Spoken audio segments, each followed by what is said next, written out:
And by the way, I think you pay attention to my car because it's a BMW. Period. You saw a BMW and you said, oh my Yeah. God. If you're in Saugatuck, Douglas, a BMW would be par for the course, ma'am.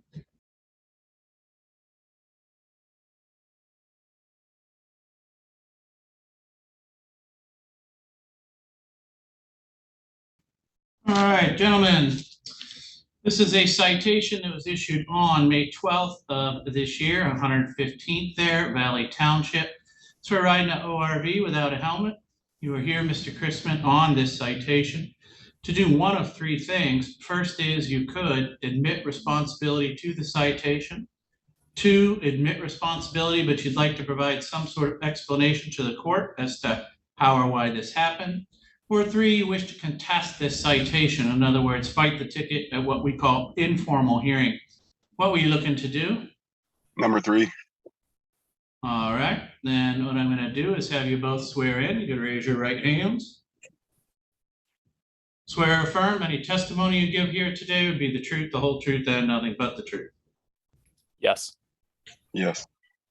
All right. Mr. Chrisman, it makes a lot more sense for me to start with the officer. He has the burden to establish to me why he issued a citation in the first place. But after that, you'll have an opportunity to either ask questions or testify on your own behalf. All right?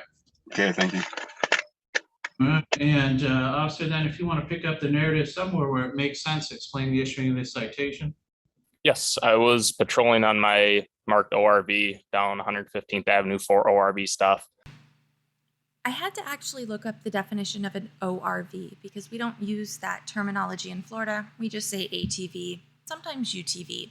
But in Michigan, they call them ORV, off-road recreational vehicle. And the legislature actually defines it as a vehicle that is motor driven and off-road used for recreational purposes. You can use it over land, ice, snow, marsh, swampland, or any other natural terrain. A multi-track vehicle or multi-wheel vehicle or motorcycle or related two-wheel vehicle or a vehicle with 3 or more wheels. It can be an amphibious vehicle, a ground effect air cushion vehicle, or other means of transportation. It can be an ORV. The vehicle does not include registered snowmobiles, farm vehicles being used for farming, but if you use them for recreation, then it could be an ORV. A vehicle used for military, fire, emergency, or other law enforcement purposes, or a vehicle owned and operated by a utility, gas, or oil company when performing official duties. So now you know. And I saw an ORV coming at me. I could see there was occupants on it without helmets. So I conducted a stop with my ORV. It's got red and blue lights on it.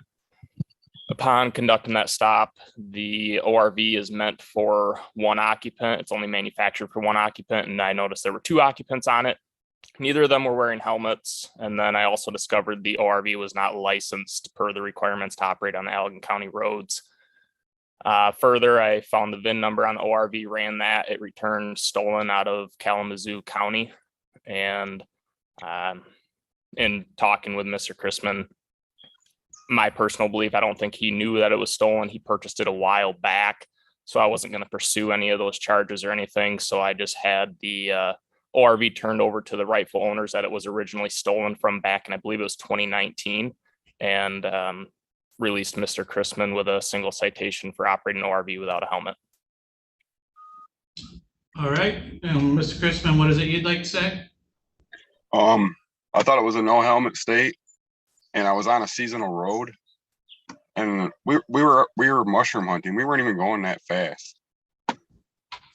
The no helmet state is for motorcycles, and you have to pay for that privilege. It goes into a fund for when people on motorcycles without helmets wreck, but it doesn't apply to ORVs. Gotta wear a helmet. I understand that, but I don't see who I was hurting but myself, you know. Well, that's not really the point, though. If you got hurt and went into a coma, it's all of us that has to foot that bill, right? No, I would have to foot that. No, you wouldn't, sir. Your insurance would run out. That's the whole point of the helmet law that went back and forth with motorcycles. One catastrophic accident, and you're on the hook for millions and millions of dollars in care your insurance stops covering that, you become a taxpayer ward. So that's So why they made the law saying if you really want the freedom to not wear a helmet, that's fine. Pay the state the money to have the permit to not use a helmet. all right. I was already out $1,000. Just paid $1,000 for the quad. He takes the quad and then issues me a ticket for 200. No, Well, the quad was stolen. Go for it. And he didn't issue you a ticket for having too many people on it or for you not bothering to license it. He gave you breaks on both of those. So I would find you responsible on this citation. He would have a right within 7 days of today's date in writing to ask for a formal hearing in front of the district court with the prosecutor's office. But short of that, you would need to make arrangements to pay those fines and costs. Do you understand your rights on appeal? All right. Who do I write the letter to? District court. District court. All right. All right. Thank you.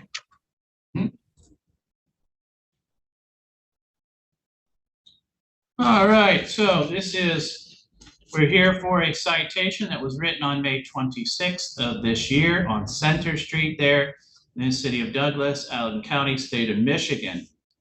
This is a speeding violation on an actual, looks like 40 and a 25. You are here, Ms. Rivero, on this speeding citation for 11 to 15 over to do one of three things. First is you could admit responsibility to the citation, or two, admit responsibility, but you'd like to provide some sort of explanation as to how or why this happened, or three, you wish to contest this citation. In other words, fight the ticket at what we call informal hearing. What were you looking to do? By the speed limit that it was cited, meaning. All right, then I'd ask that you would go ahead and raise your right hand, same way the officer is going to raise his right hand. You swear or affirm any testimony you give here today would be the truth, the whole truth, and nothing but the truth. Yeah. I do. All right, Ms. Rivero Vasquez, it makes a lot more sense for me to start with the officer. He has the burden to establish to me why he issued you the citation in the first place. After that, you'll have an opportunity to either ask questions or testify in your own behalf, all right? And with that, officer, you want to pick up the narrative somewhere where it makes sense, explain the issuing of this citation? Yes, sir. I, Officer Brown, was on duty for the city of Douglas on 5/26/23 and around 8 p.m. I'm a Michigan radar certified operator. While I was sitting on Center Street near the intersection of Center and Ferry, I was operating my forward and rear radar. I had a target coming towards me, a suspect vehicle, heading westbound on Center Street, coming towards Ferry as I sat in the intersection. I activated my radar. The vehicle was approaching me, driving 40 miles an hour. I checked that speed of the target 2 more times. It continued at me at 40 miles an hour. And it continued on past me, turning north onto Ferry Street. At that intersection, disregarding the stop sign, I initiated the traffic stop for that. I made contact with the driver near the north driveway to the Woosaw Coffee Shop at that time for those 2 violations. Made contact with the driver. There were 2 occupants of the vehicle, the female driver and a female passenger. She advised she didn't know what the speed was and that she did stop at the stop sign. I went back to my vehicle and cited her for the 40 and a 25 and the disregard of stop sign, returned to the vehicle and issued the citations, giving her the citation and an envelope explaining how to contact the court. And the envelope also had the schedule of the fees on the envelope. And I went back to patrol after that. Okay. And then, ma'am, what is it you wish to tell me? Precisely because there was a stop sign. I know for a fact that I was not going at 40. Because even though I accepted the fact that I didn't stop, I slowed down. I didn't see any cars. I paid the fine for the stop sign because did I stop? No, I slowed down, I rolled over to the right. But it was impossible for me to go at 40 because there was a stop sign. Ma'am, Yes, You do not have a speeding ticket at the stop sign. The speeding happened considerably before the stop sign. correct. And I wasn't precisely. I did not go at 40. Maybe I know that I didn't. I'm not saying that I was going at 25. I admit that, but I was not going at 40. And I'm How very aware fast were you going? 30, 35 max. Max. Precisely because there was a stop sign. Because I knew, and it's not a fast, this is not a highway. This is not a highway. It's impossible to go that fast. Officer, was this toned out as well? I'm sorry, there was a little bit of a break in the audio. Did your radar tone out as well? It did. It had high audible tones, and she was the only target in the operational radar beam at the time. And visually, did you think that that car was going faster than 25? I did. It was coming at me rear radar, and I could see it in both my side rearview mirror and my center rearview mirror. See, here's the problem, ma'am, just so you may not understand all the things he's saying. The first thing he's saying is that visually he's observed your vehicle and thinks you're speeding. We don't let him tell us how fast you were going because human brain can be wrong, but traffic officers are usually pretty good at assessing speed. What he's really saying is that his radar did two things. One is gave him a steady 40, in other words, more than one reading at 40 miles an hour, that you were the only vehicle in the target.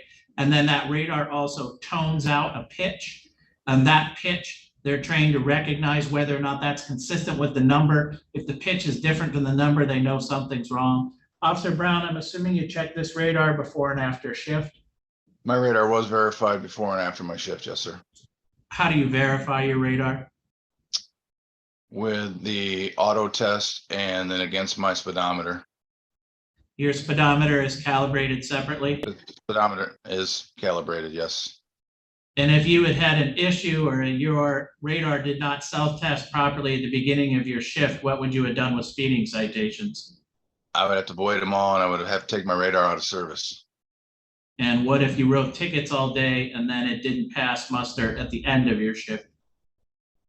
All of those tickets would have had to have been voided.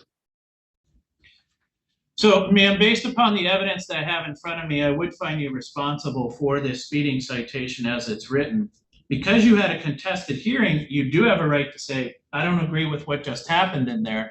You would have a right to take this to what we call formal hearing in front of the district court judges with the prosecutor's office. But to do that, you must ask for that within 7 days of today's date, and you must ask for that formal hearing in writing. Otherwise, the window of opportunity closes and you would accept my finding of responsibility. If you accept that finding of responsibility, you would just need to contact the court to make arrangements to pay the fines and costs. You understand? Mhm. All right. And we are all set. I'm going to go ahead and release parties. Thank you. So I don't even know how much I'm supposed to pay. And by the way, I think you pay attention to my car because it's a BMW. Period. You saw a BMW and you said, oh my Yeah. God. If you're in Saugatuck, Douglas, a BMW would be par for the course, ma'am. It's an expensive tourist town with lots of nice cars. $120, ma'am, is your Thank fines you. and costs. Have a nice day. Mhm. That's all. Yep, you're all set. Bye. Gonna release you, officer. Thank you.